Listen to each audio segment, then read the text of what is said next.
Kenapa si anak dengan pendidikan lumayan menengah, SMA atau SMK sederajat, bisa tega berkata dusta kepada orang tuanya karena memanfaatkan uang kewajiban untuk dibayarkan ke sekolahnya, tapi dimanfaatkan untuk kepentingan dirinya? Kenapa dia bisa berdusta? Karena akalnya berjalan. Karena akalnya berjalan. Bisa dengerin nih. Fungsi akal, pemanfaatan akal, bisa beragam cara orang mendapatkan sesuatu dengan akalnya. Bisa dengerin ya? Tuh. Berdusta untuk sesuatu nikmat yang dicapainya. Karena akal yang memberi peranan kepada anak itu. Padahal ilmu yang dipelajari dari SD sampai sederajat SMA dan sejenisnya tidak mengharuskan dia berkata dusta. Tapi itu terjadi. Kenapa? Karena akalnya berperan dalam tingkah yang salah. Kenapa itu terjadi? Karena dasar-dasar agama tak pernah diterapkan sejak usia dini. Paham nggak? Dasar agama nggak pernah diberikan oleh ibu bapaknya dari usia dini, dari umur 4, 5, 6 tahun, nggak terarah anak. Yang penting bisa baca, tulis di sekolah, SMP, SMA, dan selesai. Agama belakangan. Karena itu yang merupakan pengendali kehidupan diabaikan, maka terabaikanlah kehidupan anak itu, bahkan menyusahkan orang tuanya. Assalamualaikum warahmatullahi wabarakatuh. Alhamdulillah wa amin, wassalatu wassalamu ala asyrafil anbiya wal mursalin wa ala alihi wa sahbihi ajma'in. Alhamdulillah. Malam Sabtu ketiga seperti tanggal 20 April 2018 kata orang bertepatan dengan 3 Sya'ban 1439 Hijriah. Alhamdulillah, Masya Allah, Alhamdulillah. Terima kasih banyak kepada para tetangga. Minta maaf, minta Allah sedikit terganggu kenyamanan Anda dalam istirahat, karena pelajaran yang disampaikan atau acara ini berkaitan dengan dasar-dasar keagamaan untuk menjadikan kita sesama warga minimal, sesama manusia minimal, punya tenggang rasa sesama berkah ajaran agama. Ngobrol-ngobrol tadi mah di depan gitu. Emang adat aneh jelek, watak aneh jelek. 1000 kata mencerca ya kepada apa yang Anda jalankan sampai insya Allah malam hari ini sampai pulang rahmatullah. 1000 kata yang bisa mencerca atau didatangkan cercaan kepada Anda, tetap Anda berjalan sebagaimana apa yang Anda lihat dari guru-guru Anda sebagai teladan. 1000 kalimat cercaan apapun yang diarahkan ke Anda, tetap nggak merubah sikap Anda, nggak merubah perilaku Anda, nggak merubah cara Anda tuh, berdekatan dengan saudara Anda seagama dalam hal pendekatan melalui tuntunan agama sebatas yang Anda miliki dari pelajaran yang Anda pernah dapati dari guru-guru. Paham ya? Orang bisa berubah dalam segala hal. Tapi dalam urusan ilmu sebatas yang kau tahu, jangan coba-coba merubah karena segala hal. Ngerti ya, ibu? Ngerti ibu ya? Ibu dengan suami ibu, kalau betul perkawinan itu dasarnya memang kasih yang mengikat, apapun yang terjadi, senang tidaknya, tidak harus membuat keretakan roda rumah tangga yang berjalan sekian tahun, sekian belas tahun, sekian puluh tahun, hanya karena jatuh bangun menjadikan retak hubungan rumah tangga kamu dengan suamimu. Kalau itu jalinan kasih dalam perkawinan, memang ikhlas dari hati, sama-sama menyenangi.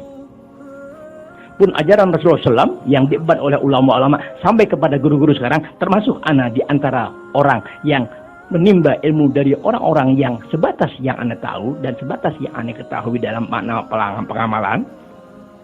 Apa dan bagaimanapun cercaan dan bentuk kalimat yang na'udzubillah, yang nggak layak diarahkan kepada dengan gaya dan cara yang Anda terapkan sampai pada malam hari ini, insya Allah sampai mati, tidak harus merubah sikap Anda dalam menyampaikan cara-cara yang Anda sedang jalani. Orang bisa berubah dengan segala sesuatu. Paham maksudnya? Inti biasa megang duit 5.000 perak, kerja dapat duit sekarang per hari dapat 50.000. Inti berubah, inti punya sikap. Jalan inti berubah, bicara inti berubah, pakaian inti berubah, gaya bahasa inti berubah, tampilan inti pun berubah. Bahkan lebih hina lagi, sorot mata ente memandang orang lebih rendah dari ente. Hanya karena lebih 45.000. Tadi ente megang 5.000, kini Tuhan kasih 50.000. Allahumma, siapapun dia pasti terjadi perubahan. Bisa dengar itu. Itu kan pengaruh setan sampai jauh itu. Dalam urusan ilmu, tidak boleh sesuatu itu berubah karena sesuatu. Ilmu di atas segala. Apa yang Anda jalani nggak luput dari sejauh mana Anda ambil kemanfaatan dan atau teladan dari guru demi guru yang Anda pernah nikmati ilmu mereka. Habib Ja'far tanya, Al-Walid dulu ngajar begini, enggak. Anda punya orang tua ngedidik anak seperti ini, enggak. Tapi Anda kepengen meniru, mencontoh, sebatas yang Anda mampu, cara dan gaya hidup dia dengan segala yang didapati. Enak amat ya orang soleh hidupnya. Nggak kena ada beban A, nggak kena beban B. Orang dengan segalanya berubah dengan keadaan yang berjalan dari keseharian yang mereka hadapi. Sementara Anda punya orang tua, enggak B. Ibarat orang makan, udah makan begitu. Tahu, tempe, kecap, garam, labu siam, wortel, tomat. Ikan kembung satu. Dia satu bisa sehari dia makan. Ya Allah, enak amat hidupnya. Enggak B. Enggak terpengaruh sisi kanan sisi kiri. Padahal pada zamannya itu terjadi perubahan yang serem amat deh. Bisa dimati. Ibarat guru sekarang dia ngajar alif bata sebatas yang dia mampu, terus sebisa-bisa ilmunya. Di sisi lain, orang yang belum dikategorikan sebagai seorang guru berbuat dengan gaya dan cara yang modal-modal sehingga gemerlap dari nama orang itu, majlis taklim orang itu, pengajian orang itu sebegitu riuh gemuruh Allahu Akbar, manusia memuji Allahu Akbar, Allahu Akbar, Allahu Akbar, kan begitu tuh. Sementara Anda sebagai seorang guru agama tidak boleh melihat hal itu. Tetap jalani kewajiban kamu sebagai seorang guru. Jangan berubah hanya karena sesuatu dan jangan berubah karena melihat sesuatu. Tuh pahitnya seorang guru ada di situ. Tidak dirangsang oleh sesuatu yang menjadikan dia berubah sasaran, berubah tujuan, berubah niatan hanya karena melihat dan diperlihatkan oleh setan akan sesuatu. Amin dulu nih ngomongnya, ngerti ya? Bismillahirrahmanirrahim. Allahumma sholli ala sayyidina Muhammad. Al-Imam Ali radhiyallahu anhu wa rahimahu kamal wajah. Imam Ali kasih tahu dia. Untuk menggapai sedikit ke sedikit dari ajaran agama, untuk bisa menikmati sedikit ke sedikit dari pemberitahuan ajaran agama, untuk menjadikan kita berterima kasih kepada guru-guru yang berpegang dengan ilmu dan kitab-kitab agama yang demikian menghantarkan kita untuk beroleh keberuntungan hidup melalui agama. Imam Ali kasih tahu lebih dahulu, begini Anda mau bahagia hidup, Anda mau dianggap sukses dalam kehidupan, jalani dulu ini yang menjadikan perubahan hidup yang tidak menguntungkan manusia siapapun dia, khusus yang beragama Islam yang Anda maksud ya, yang menjadikan Anda nggak jadi bahagia dalam kehidupan, yang menjadikan Anda jadi aut-autan dalam memandang hidup itu apa dan berakhir bagaimana. Imam Ali kasih tahu, Bismillahirrahmanirrahim. Alhamdulillah. Laula khamsu khisalin ay sifatin madmubah la saran nas kulluhum sholihin ay khalisin min kulli fasad. Imam Ali ngasih tahu, kok bukan karena 5 sifat tercela berikut ini, kalau bukan karena 5 perilaku yang tercela yang berikut ini, kita semua jadi orang soleh. Kalau bukan karena 5 sifat yang tercela berikut ini, kita semua jadi orang baik, kita semua jadi orang terpandang, kita semua jadi orang yang Allahu Akbar di sisi Allah Ta'ala. Kalau bukan karena 5 sifat yang jelek, kita jadi hebat. Kalau kita nggak memiliki sifat-sifat yang 5 akan diterangkan berikut ini, kau pria punya selera. Ya salam, gue udah ngambil terus. Tuh, ya Samsu. Kok tidak ada 5 sifat yang buruk pada diri kita, kau akan jadi wanita. Allahu Akbar. Wai dasar. Lihat tuh Imam Ali dari jauh-jauh hari, 1450 tahun yang silam. Sampai 1500 tahun yang lalu masih tahu. Kalau kau mau jadi orang yang berhasil dalam kehidupan menurut ajaran agama Islam, kalau nggak bisa hilang, nggak apa-apa deh. Kurangi 5 sifat buruk berikut ini. Kalaupun ada, coba pelajari caranya gimana. Jangan sampai 5 sifat buruk ini menimpa kau punya diri. Imam Ali kasih tahu. Kalau tidak karena 5 sifat berikut ini yang tercela pada diri manusia, la saron nas kulluhum sholihin. Semua orang bakal jadi orang soleh. Imam Nawawi Banten memberi penjelasan. Kata soleh itu apa? Terbebaskan seseorang dari perilaku buruk. Terbebaskan seseorang dari hal-hal yang menjadikan dirinya rusak dan. Kata soleh ditafsirkan oleh Imam Nawawi Banten, ya, sesuatu yang bersih dari aneka keterpurukan, sesuatu yang nggak bercampur dari niatan yang hina tak terpuji dalam perbuatan. Kalau saja 5 sifat ini hilang dari seseorang, misalnya semua manusia yang ada, semuanya yang jadi orang yang memberikan kemanfaatan ganda buat sesama. Ini bicara hanya buat muslimin muslimat. Sebab aneh punya sifat gak pernah mau bicara tentang lain kecuali kepada saudara seagama dalam tuntunan yang dibenarkan tata caranya. Tolong pahamin Bu ya, kalau bukan karena 5 sifat berikut ini, kita jadi orang hebat dah. Aduh, makanya ini acara sebatas ya pengenalan diri kita yang diarahkan oleh guru-guru kita untuk cepat Anda raih kebahagiaan hidup melalui agama. Tuh, manfaat maulid, mi'raj dan sejenisnya untuk mengukir kembali ingatan kita agar cepat raih kebahagiaan hidup melalui ajaran agama kamu. Sebab Islam segalanya, Allahu Akbar. Tapi kita selalu terperosok dalam kehidupan karena kita mengabaikan ajaran.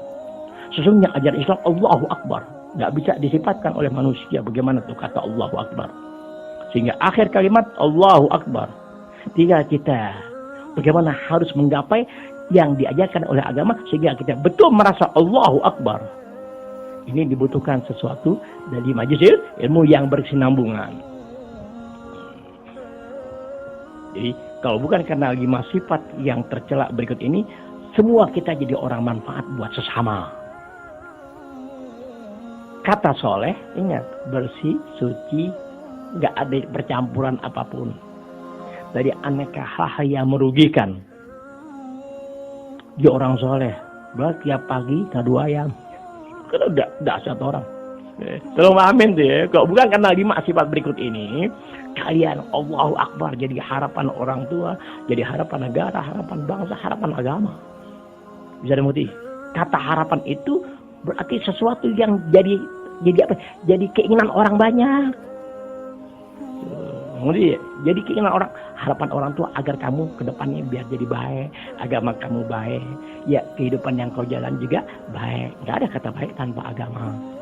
Aduh, alhamdulillah. Yang pertama dari sifat yang menjadikan kita terpuruk dalam roda kehidupan yang kita jalani, maaf, ini bicara agama ini ya. Udah kata bicara agama, nggak ada bicara harta. Oh, ya. Yang pertama, al-ghana'ah ay ridha bil jahli. Ay bi adamil ilmi biddin. Yang pertama sifat tercela buat kita, kata Imam Ali, al-ghana'ah bil jahl. Artinya merasa diri cukup, girang, senang dengan ketidakpengetahuan kita dalam kewajiban kita dalam agama. Merasa girang kita punya diri, merasa senang kita punya hati dan pikiran, nggak tersentuh pelajaran agama yang menjadi kewajiban kita. Paham nggak? Inti nggak ngerti alif bata, ini nggak bisa baca tulis, ini nggak bisa baca kitab suci inti sendiri, minimal juz amma ini nggak bisa baca. Tapi nggak tersentuh hati inti untuk menjadikan Astagfirullahaladzim, ya Allah, ini nggak bisa baca alif bata, ya Allah. Inti nggak tergerak, bahkan inti memandang alah urusan nggak ada apa-apa, urusan sepele. Nah, ini satu di antara 5 sifat tercela kata Imam Ali bagi kita yang beragama Islam. Sementara alif bata nggak mengerti. Dia nggak merasa terbebani bahwa dia saudara seagama muslim atau muslimat. Nggak merasa terbebani hati pikiran dia dengan ketidakmengertian dia akan hal-hal yang wajib dia pelajari dan wajib dilaksanakan dalam kewajiban dia kepada agamanya. Dia nggak pikirin. Tuh, satu dia tersifat tercela dalam pandangan agama Islam menurut Imam Ali. Tuh, satu di antaranya. Nggak tersentuh hatinya mencari tahu apa yang jadi kewajiban dia dalam agama. Ente masih budak, cepat belajar alif ba. Wah, ente nikmatnya ngerti bacaan Arab, tulisan huruf alif ba tak bisa dibarisin, bisa nyambung, bisa baca juz amma. Makanya tadi bilang sama Habib yang ada tuh, beberapa guru tuh. Guru Allahu Akbar. Ketika seseorang menjadi guru, gak ada yang lebih nikmat dari kehidupan yang dilalui oleh seorang guru, melainkan dengan ilmu yang diperoleh, lalu dia bisa memanfaatkannya kepada orang lain. Ibarat anda jadi guru, dengan apapun yang anda miliki, anda mengupayakan sekuat tenaga minta modal agar apa yang anda ketahui dari sebatas kemampuan ilmu, ya bisa dinikmati pula oleh anak didik anda. Tuh nikmat guru yang seperti itu mengalahi dunia dan seisinya dalam kenikmatan. Mengalahi hubungan rumah tangga, ngalahi harta, kalah semua ketika seorang guru punya hati sebagaimana apa yang digambarkan. Dia punya sesuatu yang dimengerti, dia mengupayakan sepenuh hati dia agar yang dimilikinya bisa pula dimiliki dan dinikmati oleh anak didiknya. Itu nikmat yang nggak pernah bisa ditandingi oleh nikmat dunia dan seisinya. Allahu Akbar, nikmat seorang guru, Allahu Akbar. Pun penderitaannya simpel, seimbang dengan apa yang didapatkannya. Di saat orang mengejar sesuatu dalam kehidupan untuk A, B, C, sang guru tetap berpegang kepada apa yang diketahuinya. Nggak noleh kanan, nggak noleh kiri. Dia hanya melihat apa yang jadi kewajiban dia. Pahamin bahasa. Makanya kebanyakan anak didik sekarang nggak berhasil sebagaimana harapan guru. Karena kedua belah pihak ini keluar dari jalur yang diharapkan dalam pendidikan. Nggak dong pahamin nih. Imam Ali tahu semua kita bakal kembali. Jangan kau kembali kepada Allah Ta'ala buat kalian beragama Islam. Sementara keterpurukan, perilaku yang buruk, hina dina, yang Imam Ali katakan ada 5 sifat pada diri kita ini, kau biarkan dia tetap hidup di hati dalam perbuatan. Jangan sampai kau kembali ke Allah Ta'ala ada nilai-nilai keburukan dalam apa yang kau jalani dalam kehidupan.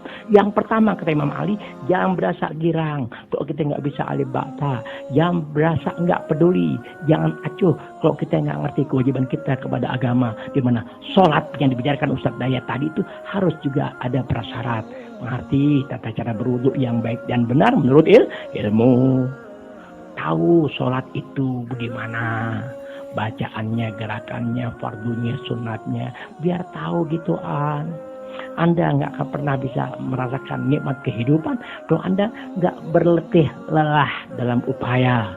Kita nggak tahu enaknya beragama Islam dalam tuntunan kalau kita buta ajaran agama kita sendiri. Tolong pahamin itu. Seseorang itu akan bersemangat dalam segala sesuatu kalau dia menikmati apa yang dia cari. Bisa dimati. Ente yang muda nih belum kawin, pengen punya duit. Berbetulan kerjaan kagak. Kalau ente pengen punya duit, benar pengen punya duit, berharap bisa memenuhi kebutuhan minimal, bakal beli baju koko, beli peci. Punya rasa malu, me abang, me emak, bapak minta mulu. Kalau ente kepengen betul, pengen punya peci sendiri, beli baju koko sendiri, dari uang sendiri, udah ente nggak punya kerjaan, di tetangga ente 100 meter ada lapangan kerja. Apakah itu cuci mobil atau jilatin kaca? Namanya kerjaan halal loh, halal. Apa itu cuci mobil, jilatin kaca, apa jilatin kaca? Nih, bisa dimutin nih. Atau ngepelin genteng, apaan itu? Emang ibu-ibu nggak pernah lihat orang ngepel genteng, Bu? Allah, ibu, makanya ngomong tuh mesti ada bohongnya. Kok betul kepengen punya duit, ada tuh kerjaan. Jangan lihat kerjaan itu hina. Jangan lihat kerjaan itu nggak memenuhi apa yang Anda harapkan dengan gaji. Bukan itu manusia. Lihat keinginan kamu mau punya uang. Itu kebetulan situ ada. Apapun itu pekerjaan halal, laksanakan. rangsangan tadi bisa kau dapati nikmat memiliki uang untuk beli kopi ya atau baju koko setelah kau jalani apa yang kau inginkan dari hati untuk meroleh uang tadi, masuk ke kerjaan itu, nyuci mobil kek, nyedotin pentil apa ya, selesai ente kerja ente dapat duit sehari, 3 hari, 5 hari, seminggu, sebulan, Allah dikasih duit, alhamdulillah ya Allah, terima kasih banyak. Tuh, dengan uang yang ada ente belanja ke warung. Tuh. Bu, mabuk, ada biji putih, Bu. Kamu jangan menghina kami ya. Hah? Saya jual kelontong, nggak jual biji putih. Saya jual cabai sama kerupuk. Bu, mabuk, saya salah sangka, Bu. Maafin. Lalu nih, berangkat ente dengan uang hasil keringat ente. Beli yang ente inginkan. Hobi ya, alhamdulillah dapat. Baju koko dah? Dapat. Bisa dimengerti. Hasil kerja yang tadi, lalu itu dapat rezeki, itu bisa nikmati yang ente inginkan dari hati. Pengen punya biji sendiri, pengen punya baju koko sendiri. Bisa dimengerti. Itu gambaran hidup seperti itu. Sampai kapan kita menikmati ajaran agama kita sendiri, kalau kita nggak mau seperti itu. Kenikmatan beragama Islam dalam perbuatan. Dan dasarnya ilmu yang mengatur tata caranya. Bisa dimengerti. Kalau yang udah umur 45-50 wajarlah nggak bisa ahli bata. Tapi yang umur 40 ke bawah cepat ambil manfaat. Selagi masih banyak guru-guru masih punya rasa kemanusiaan yang tinggi untuk orang sekarang yang seagama dengan dia, diajari ahli bata. Kalau yang tua-tuanya nggak diajari ahli bata, diajarin tuh tata cara berwudu yang baik dan benar, baca-bacaan sholat, gerakan sholat, diajarin sabar, pelan-pelan. Kenikmatan hidup kalau kau berawal dari itu semua. Ketika kau kembali ke Allah Ta'ala, tidak memiliki apa yang seharusnya kau kerjakan, yang itu adalah kehidupan dan keuntungan ganda dalam kehidupan kamu, tidak kau miliki, berarti kau mati dalam keadaan hina. Nah, kau merasa senang, tak peduli dengan tidak mengerti apa yang jadi kewajiban. Oh, jangan. Tuh, bisa dimengerti. Oh, ente susah-susah, guru kasih tahu, nih baca doa ini. Tulisannya bahasa Arab. Kalau ente ngerti, oh nikmat amat. Baca sudah nggak ada yang bisa terselesaikan. Nggak bisa deh jalan keluarnya. Nih doa jalanin.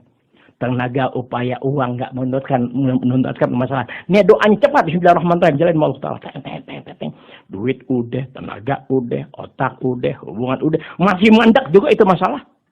Terselesaikan berkah doa. Ditulis dalam bahasa Arab.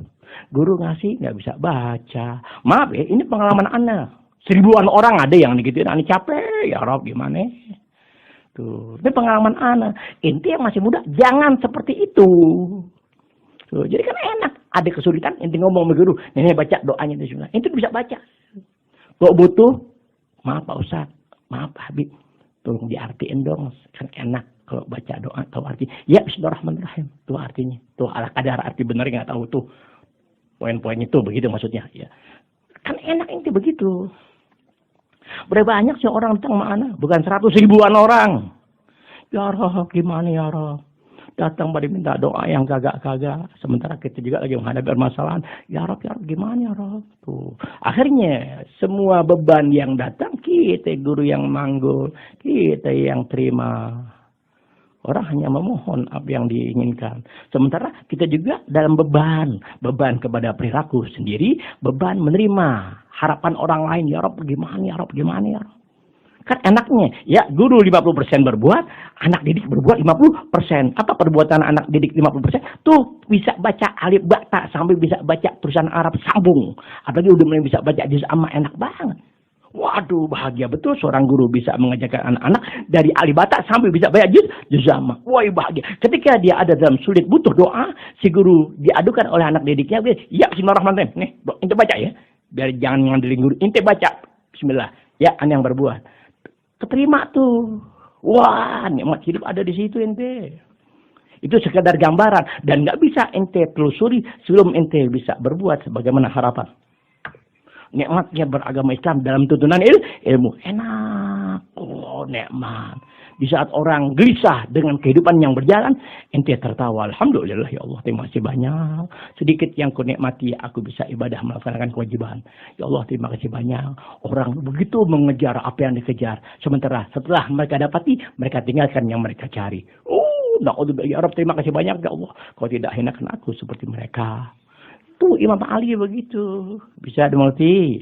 Jangan sampai kita kembali tuh usia yang demikian muda, kita pulang tapi masih ada sifat-sifat tercela di badan kita. Minimal kata tercela Imam Ali dalam tafsir Imam Nawawi, jangan ada rasa tidak peduli di diri kita yang kita nggak ngerti alibata. Jangan, masih muda, cepetan sebelum terlambat. Masih banyak guru yang baik ngajak alibata. Kadang-kadang guru juga yang ngajak alibata, rada-rada juga kadang-kadang. Iya, udah 3 bulan anak ngaji alibata ngasih hadiah belum. Hampir nanya, lu tinggal di mana sih? Tolong ente begitu tuh. Masa anehnya diminta tolong ente. Cepetan sebelum terlambat. Deh, ingetin tuh gitu ya. Jadi ya rela dengan ketidakmengertian ente dalam ilmu yang menjadi kewajiban ente dalam agama. Ente tenang aja. Oh, jangan ente. Jangan sampai begitu. Tuh Imam Ali, bayangin ini nggak kenal. Tapi nasihatnya Allahu Akbar ya Rabb. Dikasih tahu semua yang membuahkan kerugian, dikasih tahu 1500 tahun yang lalu. Jangan sampai kau punya sifat tercela. Tuh, bisa dimengerti? Wasyuhu bil fadl al-bukhlu bima zada an hajatih fi dzalikal waqt. Yang kedua daripada sifat tercela pada diri kita, adanya sifat kikir, sifat pelit, pantat kuning, koret. Apalagi itu? Pelit, kikir, pantat kuning, koret. Apa? Medit. Kalau di Betawi apa? Brong Betawi bilang apa? Apa itu? Medit, pelit, mereki, pantat kuning. Iya. Muka gembok apa? tuh. Iya. Wal bukhlu wasyuh bil fadl al bukhlu bimazat an hajati bidzalika. Mana bebasnya? Berlaku kikir, berlaku merki, pelit ya kepada sesuatu yang dia sebetulnya memiliki kemampuan untuk berbuat sesuatu. Anda punya duit 10.000 perak. Punya duit 10.000 perak. Ada tukang minta-minta. Assalamualaikum Pak Haji.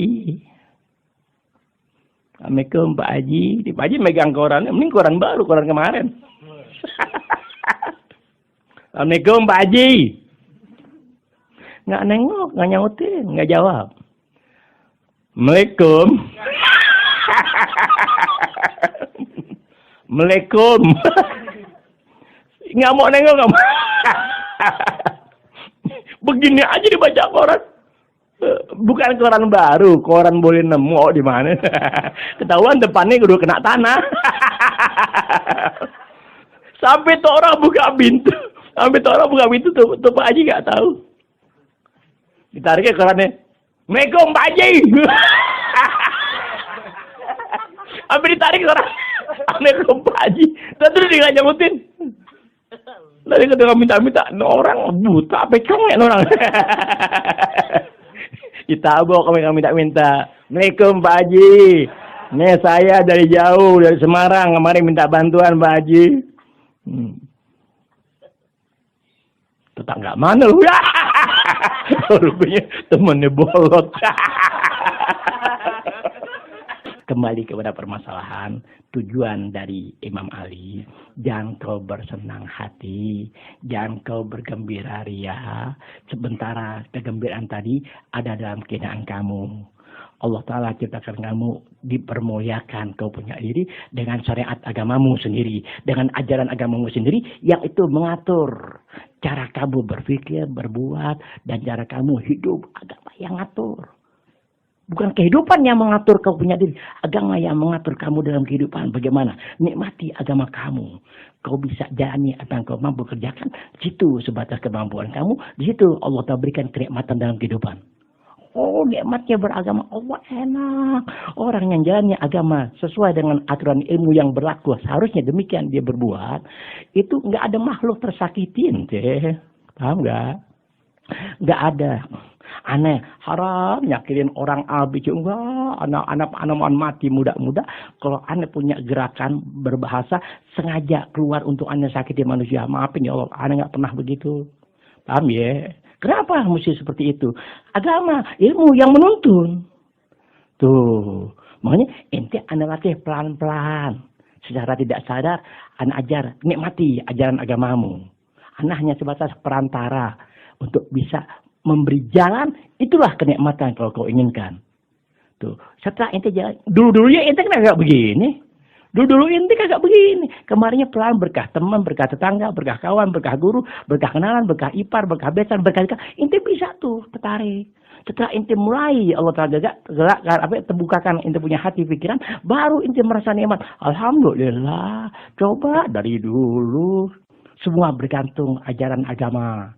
Kalau ada agama kita bisa merasakan nikmatnya bersaudara, nikmatnya bertetangga, nikmatnya bersama-sama dengan perbedaan yang ada, tapi ada dalam satu tujuan yang mulia. Agama semua yang menentukan cara, bisa dimengerti. Tapi ketika agama sudah diabaikan, satu sama lain terkotak-kotak yang membuat pertikaian, perpecahan dan perceraian dan jangan begitu. Makanya tegakkan agama, baru negara aman selanjutnya. Tegakkan agama, baru hal-hal yang sifatnya kerusakan, apapun bentuknya berkurang dari waktu ke waktu seiring orang-orang itu memiliki kesadaran dalam agama. Agama apapun juga, kalau ditumbuh kembangkan sesuai dengan ilmu dari keyakinan agama masing-masing, pasti akan merasakan nikmatnya bersaudara. Bisa dimengerti? Wassalamualaikum warahmatullahi wabarakatuh. Waalaikumsalam warahmatullahi wabarakatuh.